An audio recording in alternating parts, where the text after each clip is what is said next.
حضرت عبداللہ بن عباس رضی اللہ تعالیٰ عنہما نے کہا، میں نے رسول اللہ صلی اللہ علیہ وآلہ وسلم سے سنا، فرما رہے تھے میرے پاس جبریل علیہ السلام آئے اور کہا، اے محمد صلی اللہ علیہ وآلہ وسلم، یقیناً عزوجل نے شراب پر، اسے کشید کرنے والے پر، پینے والے پر، اٹھانے والے پر، جس کی طرف لے جائی جائے اس پر، بیچنے والے پر، خرید کرنے والے، پلانے والے اور طلب کرنے والے پر لعنت فرمائی۔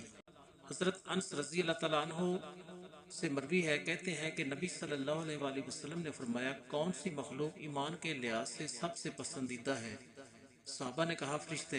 آپ نے فرمایا، فرشتے کس طرح ایمان نہ لائیں؟ صحابہ نے کہا، انبیاء۔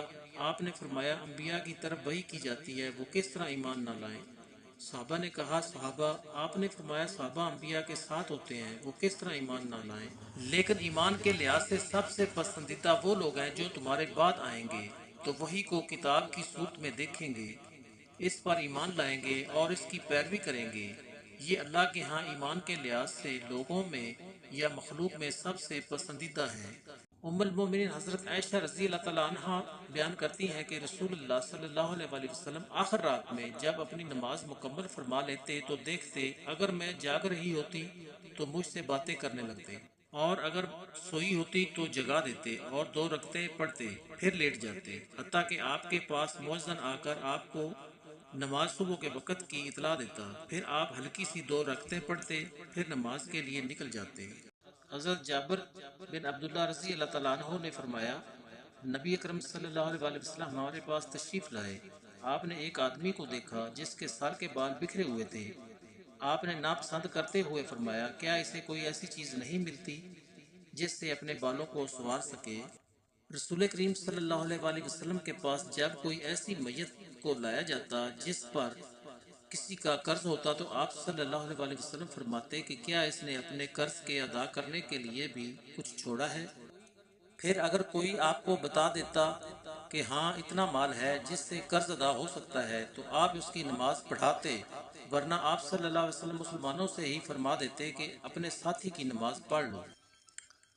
پھر جب اللہ تعالیٰ نے آپ صلی اللہ علیہ وآلہ وسلم پر فتح کے دروازے کھول دیے تو آپ صلی اللہ علیہ وآلہ وسلم نے فرمایا کہ میں مسلمانوں کا خود ان کی ذات سے بھی زیادہ مستحق ہوں، اس لیے اب جو بھی مسلمان وفات پائے اور وہ مقروض رہا تو اس کا قرض ادا کرنا میرے ذمہ ہے، اور جو مسلمان مال چھوڑ جائے وہ اس کے وارثوں کا حق ہے۔ حضرت عبداللہ بن مسعود رضی اللہ تعالیٰ عنہما سے مرفوع مروی ہے کہ قیامت قریب آ گئی، لوگ دنیا کی حرص میں زیادہ ہوں گے اور اللہ تعالیٰ سے دور ہوں گے۔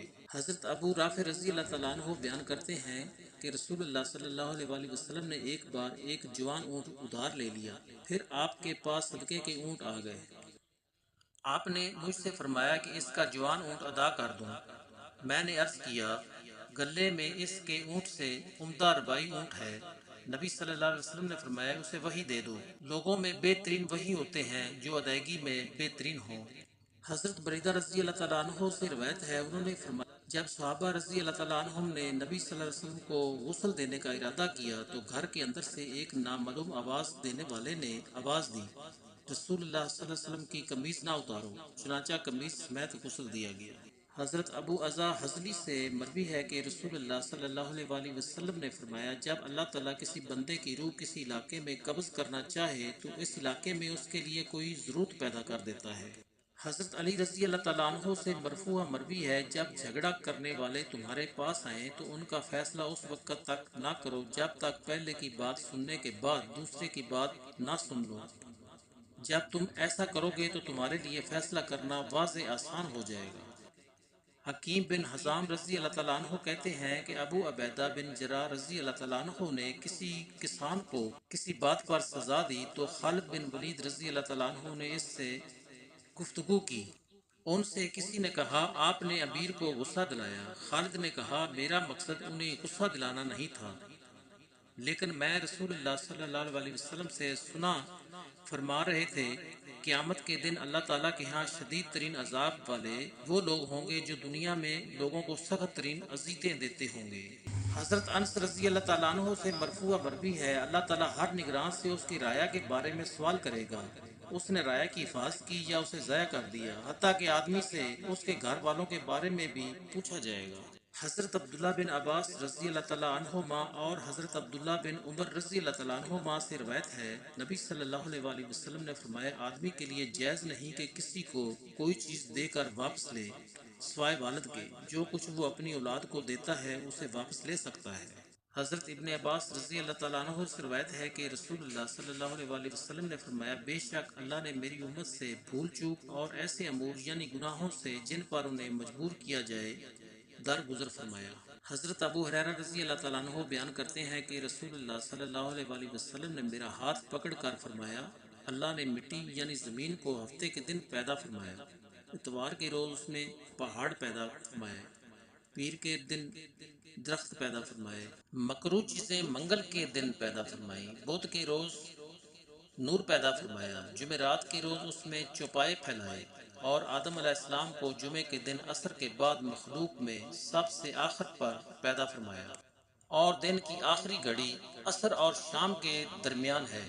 حضرت انس رضی اللہ تعالیٰ عنہ سے مروی ہے کہ رسول اللہ صلی اللہ علیہ وآلہ وسلم نے فرمایا، میں چاہتا ہوں کہ اپنے بھائیوں سے ملوں۔ صحابہ نے کہا، کیا ہم آپ کے بھائی نہیں ہیں؟ آپ صلی اللہ علیہ وآلہ وسلم نے فرمایا، تم میرے صحابہ ہو، میرے بھائی وہ لوگ ہیں جو مجھ پر ایمان لائے لیکن مجھے دیکھا نہیں۔ رسول اللہ صلی اللہ علیہ وآلہ وسلم نے فرمایا، جہنم کی آگ ابن آدم کو کھا جائے گی مگر سجدے کے نشان کو نہیں۔ اللہ تعالیٰ نے آگ پر حرام کر دیا ہے کہ وہ سجدے کے نشان کو کھائے۔